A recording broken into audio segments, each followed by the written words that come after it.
radio network powering more than 100 stations. Heard in 81 provinces, 145 cities, and 1,490 municipalities. Giving voice to more than 300 Radyo Natin announcers every single day. Ito ang Hot News Radio, Hot Balita.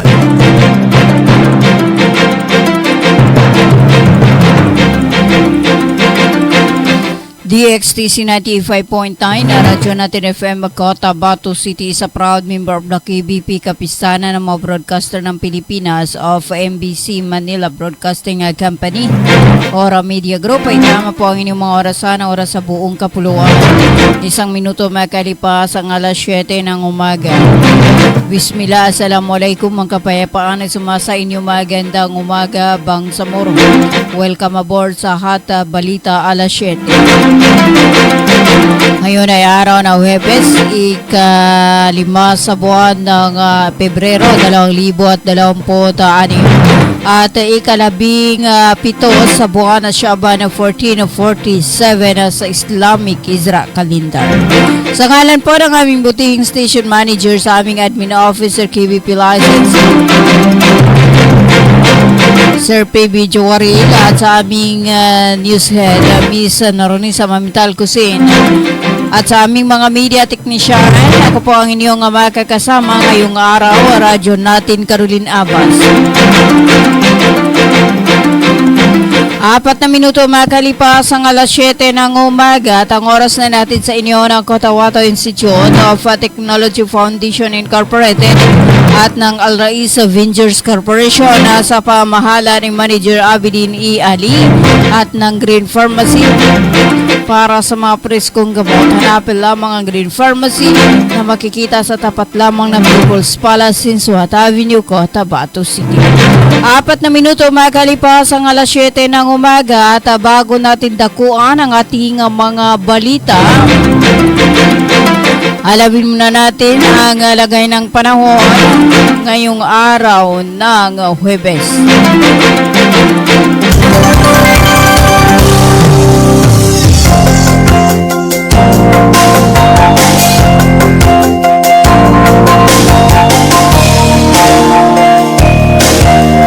Limang minuto makalipas ang alas 7 ng umaga.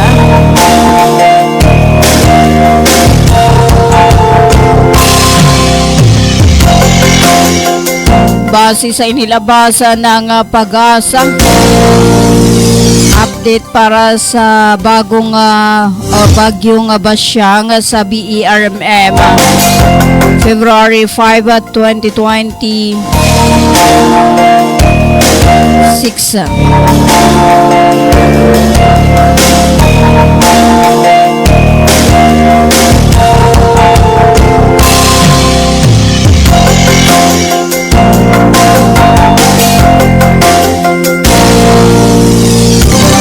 Ang bagyong Basyang ay nakakaapekto, or ang mga lugar na apektado nito ang Lanao del Sur, hilagang bahagi ng Maguindanao del Norte, partikular sa mga sumusunod na munisipalidad, ang Buldo, Barira, Matanog. Samantala, ang banta ng hangin ay nasa malakas na hangin at nasa mabilisan ng hangin ang 39 to 61 km per hour. Posibleng epekto nito ay minimal hanggang minor na banta sa buhay at ari-arian. Kaya pinapayuhan po ang publiko at mga tanggapan ng Disaster Risk Reduction and Management na gumawa ng mga kinakailangang hakbang upang maprotektahan ang buhay at ari-arian ang mga taong naninirahan sa mga lugar na natukoy na lubhang madaling kapitan ng mga panganib na ito. Ay pinapayuhan na sundin ang mga tagubilin sa paglikas at iba pang mga tagubilin mula sa mga lokal na opisyal.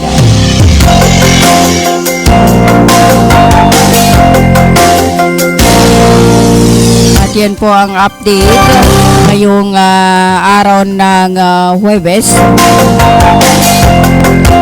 February 5, 2026 at lumabas ang update alas 5 ng umaga. At yan po ang ating ulat panahon mula sa DOST Pag-asa Cotabato. Ang ating ulat panahon ay inihatid sa inyo ng Ministry of Science and Technology or MOST BARM sa pamahalaan ni Minister MP Bailing S. Mantawin at sa buong suporta ni BARM Chief Minister Abduraouf ay makakuha katuwangang radyo natin. Laging handa, laging alerto mga kabangsamoro.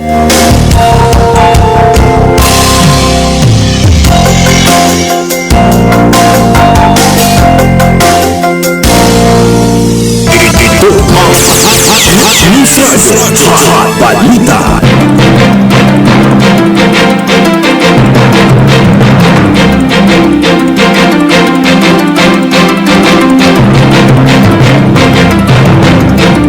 Itama po ang inyong mga oras sa buong kapuluan.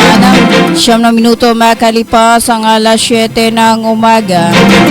At para sa ating pangunang balita, ang bagong resident representative ng United Nations Development Program sa Pilipinas ay bumisita kay Minister Muslimin or Bapa Moses GSM ng Ministry of Labor and Employment or MOLE noong ika-4 sa buwan ng Pebrero taong kasalukuyan sa MOLE Regional Office sa Cotabato City. Ito ay bahagi ng kanyang unang official na pagbisita sa Bangsamoro Autonomous Region in Muslim Mindanao or BERMM.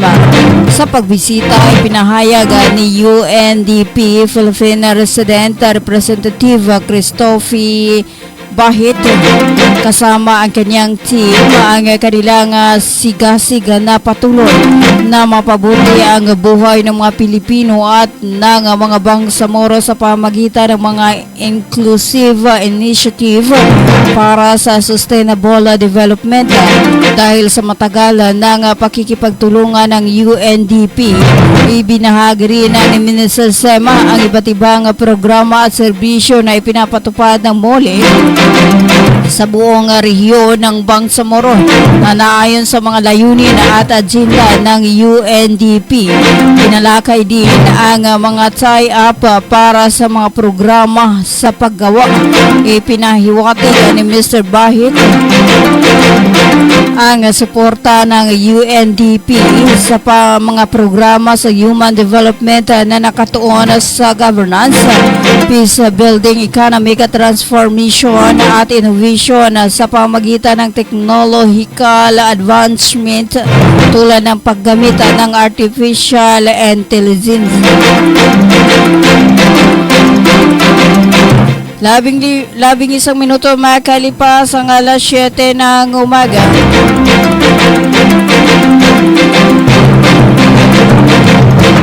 Para sa iba pa nating mga balita, ang pamahalaang Bangsamoro sa pangunguna ni Chief Minister Abduraouf ay makakuha ay nagkakaloob ng tiga 25,000 na tulong pinansyal sa bawat pamilyang naapektuhan ng malawakang sunog sa barangay Lamio na Bungaw, Tawi-Tawi.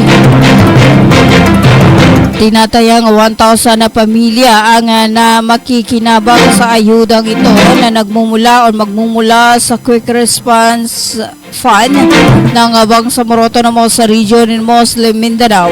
Layunin ng pundong ito na magbigay ng agarang tulong sa mga biktima ng sakuna upang matugunan ang kanilang mga pangunahing pangangailangan habang isinasagawa ang mas malawak na relief at rehabilitation effort. Ayon pa sa pamahalaang Bangsamoro, Ang mabilis na paglalabas ng tulong pinansyal ay bahagi ng pinaigting na disaster response mechanism ng rehiyon na nakatuon sa mabilis, direkta at na makataong pagtugon sa mga krisis.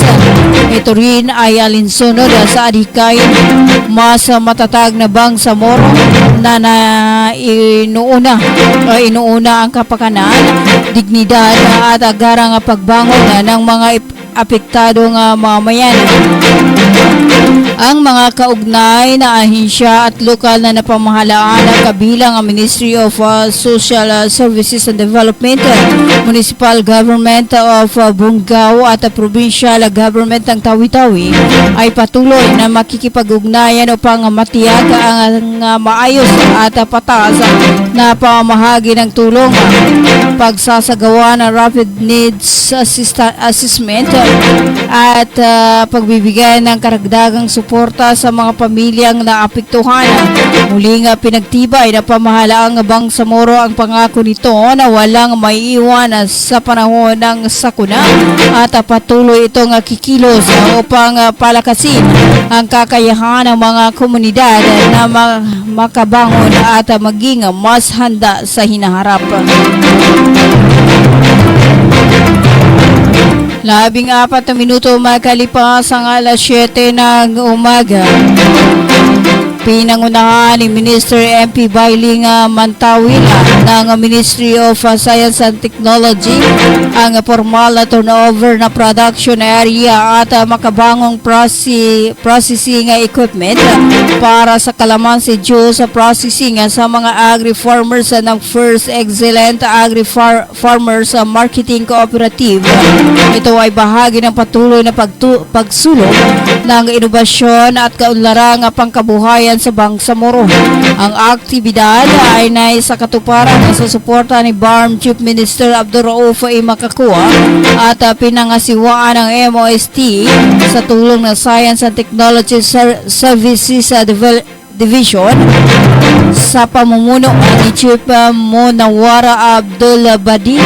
Layunin ng proyekto na palakasin ang lokal na produksyon sa pamamagitan ng modernisasyon ng pasilidad at pag-upgrade ng mga kagamitan sa pagproseso ng katasan ng kalamansi. Isinagawa ang cutting ribbon na seremony at formal na paggawa ng mga processing equipment na sumisimbolo sa isang mahalagang hakbang tungo sa mas epesyente, dekalidad at mas mataas na antas na produksyon. Inaasahang magbubunga ito ng mas malaking kita at mas matatag na kabuhayan para sa mga magsasaka at kooperatiba sa lugar. Binibigyang diin ni Minister Mantawil ang kahalagahan ng pagtiyak na ang mga benepisyo ng inobasyon at teknolohiya ay umaabot hanggang sa mas malalayong komunidad sa Bangsamoro. Ayon pa sa kanya, ang pantay na akses sa mahalagang serbisyo at makabagong teknolohiya ay karapatan ng bawat Bangsamoro. Anuman ang lokasyon o geographical na hadlang, pinahayag din niya na ang matibay na paninindigan ng MOST na walang komunidad ang maiiwan sa landasan ng kaunlaran. Sa pamagitan ng patuloy na teknolohiya o technology transfer, pinagpapatuloy ng MOST ang pagbibigay ng mga interbensyon na teknolohikal at naglalayong pahusayin ng kalidad ng produkto, palakasin ang kakayahan ng mga benepisyaryo at suportahan ang mga programang pangkabuhayan sa iba't ibang komunidad sa Bangsamoro. 17 minuto makalipas ang alas 7 ng umaga. Tayo po ay magbabalik after this paid short commercial. Inihahandog ng Ministry of Labor and Employment, BARMM, sa pamamagitan ng Bureau of Employment, Promotion and Welfare. Mole Job Portal project na binuo para sa mga aplikanteng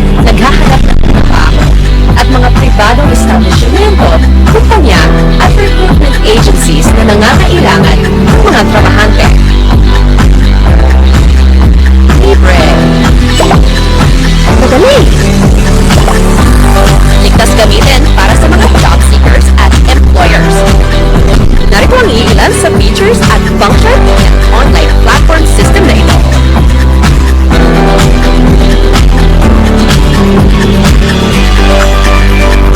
O di kaya'y bisitahin lamang ang website na ito.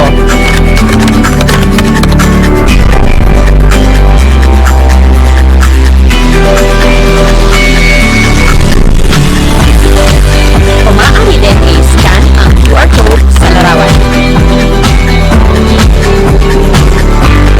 Para sa karagdagang impormasyon, bisitahin ang official website ng monoportal.h.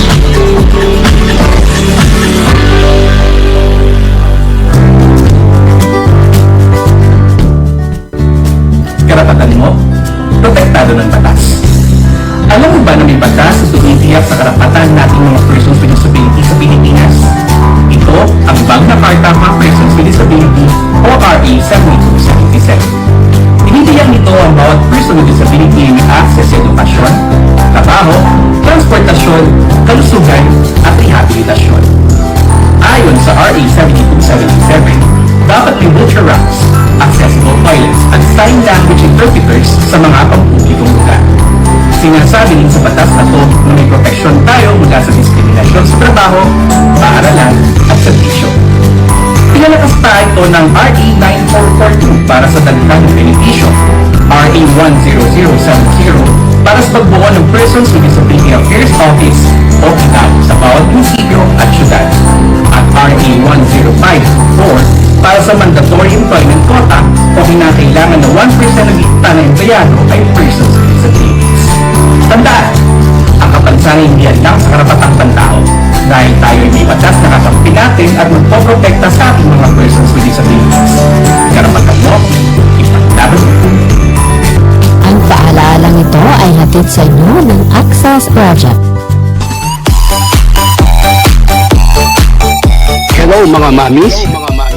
Gusto nyo bang manganak sa dekalidad at libreng paanakan? Halina at puntahan ang Bagwa Lying-in Clinic. Libreng manganak at kasama na ang family planning. Kaya mga mamis, simulan na ang libreng pagpapacheck up. Dito lang yan sa Bagwa Lying-in Clinic. Open 24 hours at PhilHealth accredited. Narito ang kanilang mga services offered. Family planning, IUD insertion or removal, check-up, pill supply, condom supply, DMPA injection, referrals for bilateral ligation, BTL, natural family planning, NFP method, counseling, maternal and child health, physical exam, breast exam, pelvic exam, prenatal care, postnatal care, pap smear, well body care, immunization, breastfeeding, cord dressing, weight taking, safe, normal, spontaneous delivery, newborn screening. For other services, you may please contact our midwife at landline number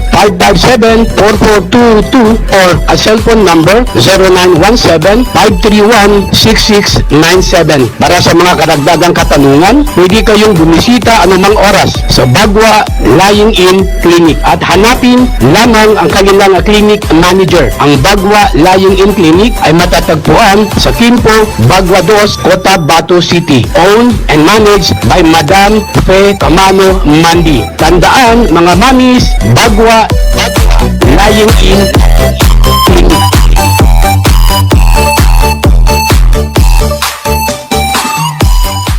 Libre po ang mga anak sa Bagwa Lying-in Clinic. Kinakailangan lamang po ang updated na PhilHealth. Maraming salamat. Assalamualaikum. Alam niyo ba, ang COMELEC voter registration ay bukas na para sa non-BARM areas. Pero sa BARM areas ito ay magsisimula pa lamang sa May 1 hanggang May 18, 2026. Gayunpaman, maaari pa rin kayo mag-avail ng Special Register Anywhere Program o Register Anywhere Program sa labas ng BARM. Pero ang application nyo ay mapoproseso lamang simula May 1, 2026. Syukran! Bay, siya kapan? Why, Bapa, nana ko din. Bapa. Bagi kako sa walay na nakinog ko adan hindi balita yanin man na pagsikap sa mata na narinyang ko gid kasaki na bahal sa kapangingili ko di ako pagkabati sa Quran kaya di ko gire sa mapya nagkiog ko na makilay ko pon sa mga laga ang mga munisan. Ano natabuan ba pa? Kaadin mo katawang kuha. Nga ba patalunong ka na mapiyay ka-check upin? Kumpleto silang sa mga gamit sa ka-check up sa mata. Surlang Eye Care Clinic. Matunong kayo ito ba pa? Katawan ka yung dawalalan. Maya ba sa pagkabitya tanan na mapakayat daun kasaki kabawangan ko naman. Luka buanga sa second floor Sardonyx Plaza. Balaka na Gutierrez Avenue, do Sinsuat Avenue, Cotabato City. Inshallah nanal mo ko na magudasukal nanal mo ko kando makilay ko pa.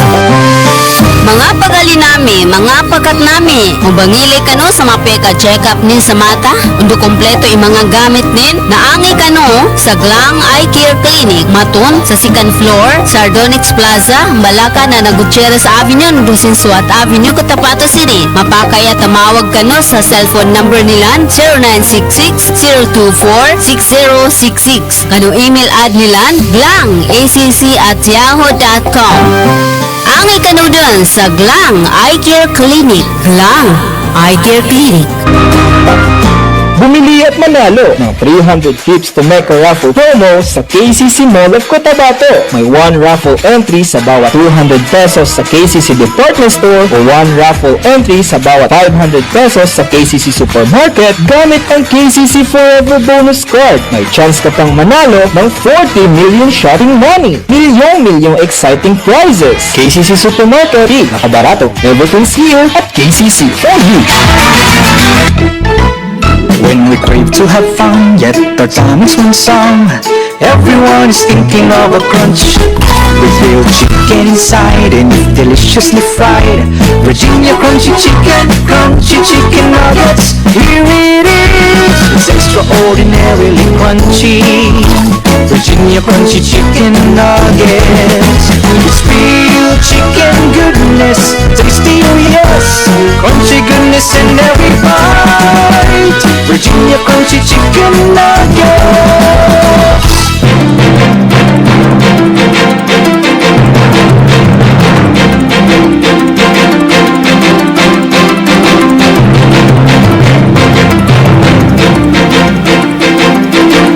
Tama po ang inyong mga oras sa buong kapuluan na 25 minuto makalipas ang alas 7 ng umaga. At para sa iba pa nating mga balita sa direktiba ni Dato Udin Sinsuat, Mayor Abdul Main P. Baba kasama si Honorable Vice Mayor Dato Babstil Sinsuat at ang mga SB members sinagawa ang pamahagi ng food at non-food items sa pamagitan ng MDRRMO DOS para sa mga pamilyang nasunugan kahapon. Bandang alas 12:45 ng tanghali sa Barangay Poblasyon na Dalika na Dato Udin Sinsuat, Maguindanao del Norte. 26 na minuto makalipas ang alas 7 ng umaga matapos maghatid ng paunang tulong ang MSSD Tawi-Tawi Provincial Office sa mga pamilyang nasunugan sa Barangay Lamion, bayan ng Bunggao. Nagsagawa ang ahensya ng Internally Displaced Person Profiling Assessment and Response Tracking para sa mga pamilyang kasalukuyang nanunuluyan sa iba't ibang evacuation centers noong ika-4 o kahapon, Pebrero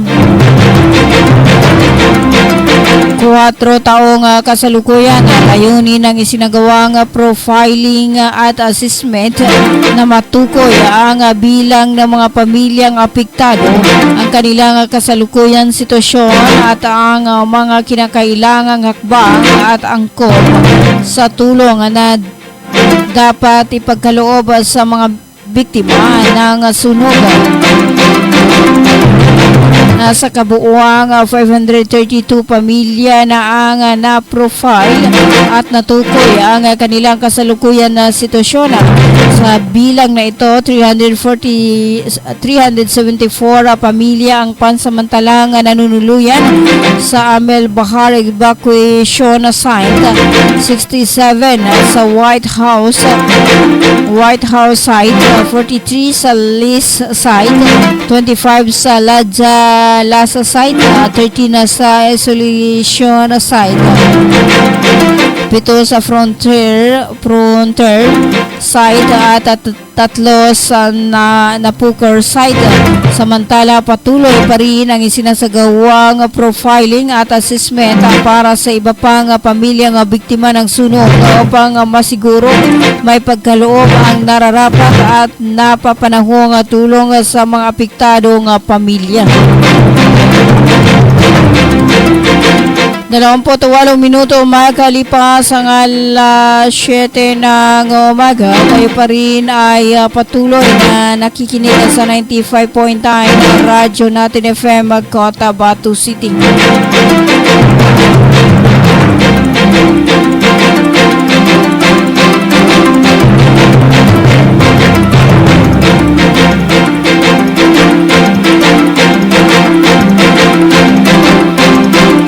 Dalawamput 8 minuto makalipas ang alas 7 ng umaga.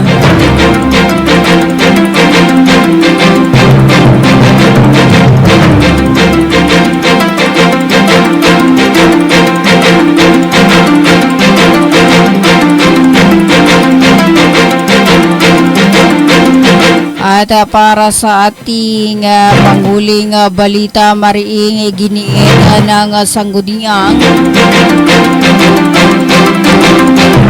panlalawigan ng Maguindanao del Sur ang kahalagahan ng legislative continuity, demokratikong integridad at makabuluhang representasyon sa Bangsamoro Autonomous Region in Muslim Mindanao. Kasabay ng pagtutol ito sa panukalang pagsama ng none of the above or nota bilang opsyon sa baluta para sa nalalapitan na Bangsamoro Parliamentary Election. Sa isang formal na pahayag, nagbabala ang SPMDS laban sa madalas malawakan at politikal na motibadong pag-amin sa mga priority codes at batas na ipinasa noong panahon ng Bangsamoro Transition Authority or BTA sa pangunguna ni Interim Chief Minister Ahud Balawag Ibrahim. Ayon pa sa konseho, ang mga nasabing batas ay nagsisilbing pundasyon ng kasalukuyang legal at administratibong balangkas ng Bangsamoro. Binibigyang diin ng SPMDS na bagamat may kapangyarihan ng legislatura na amendahan ng mga batas, dapat itong isagawa ng may matinding pag-iingat, sapat na batayan at malinaw na pagsasaalang-alang sa kapakanan ng publiko at hindi bunga ng nagbabagong alyansang politikal. 31 minuto makalipas ang alas 7 ng umaga at bago ho tayo magpaalam, alamin muna natin ang lagay ng panahon ngayong araw ng Huwebes.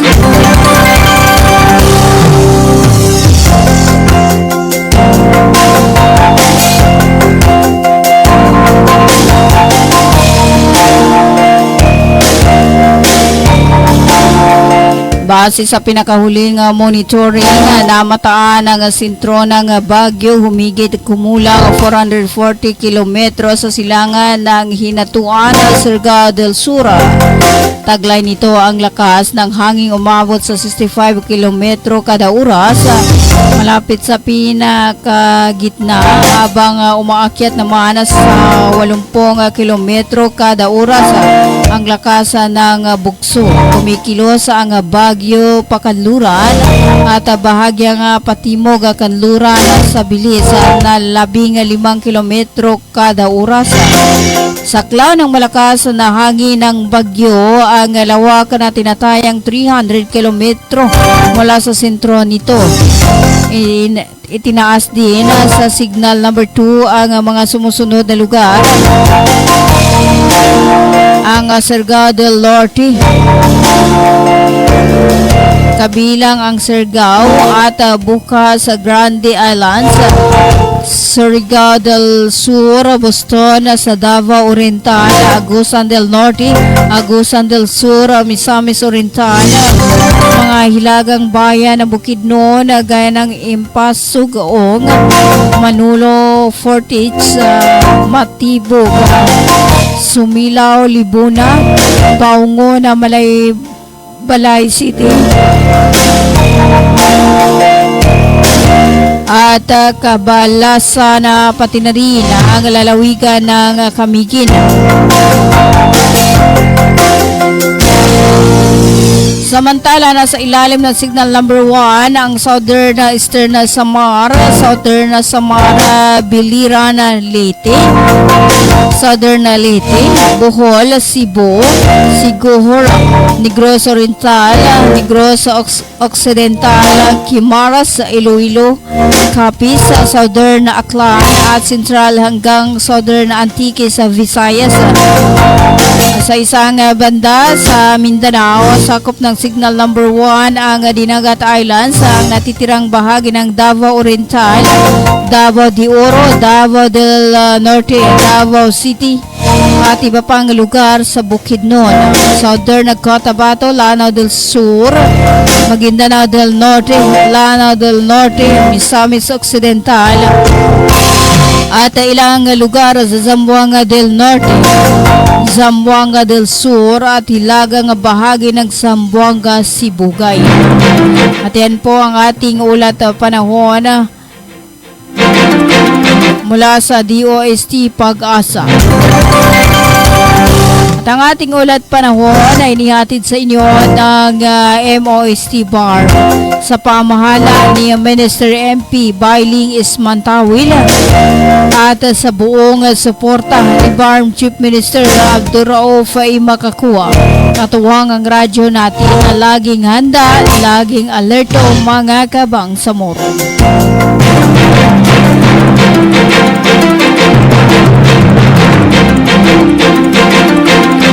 34 minuto makalipas ang alas 7 ng umaga at ang oras na natin sa inyo ng Search and Service Center located at Dondroman Velo Street, Cotabato City at ng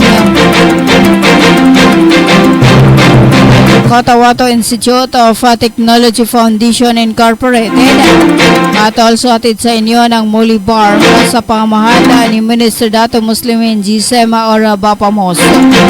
35 minuto makalipas ang alas 7 ng umaga at yan na po ang kabuuan ng ating hot balita alas 7.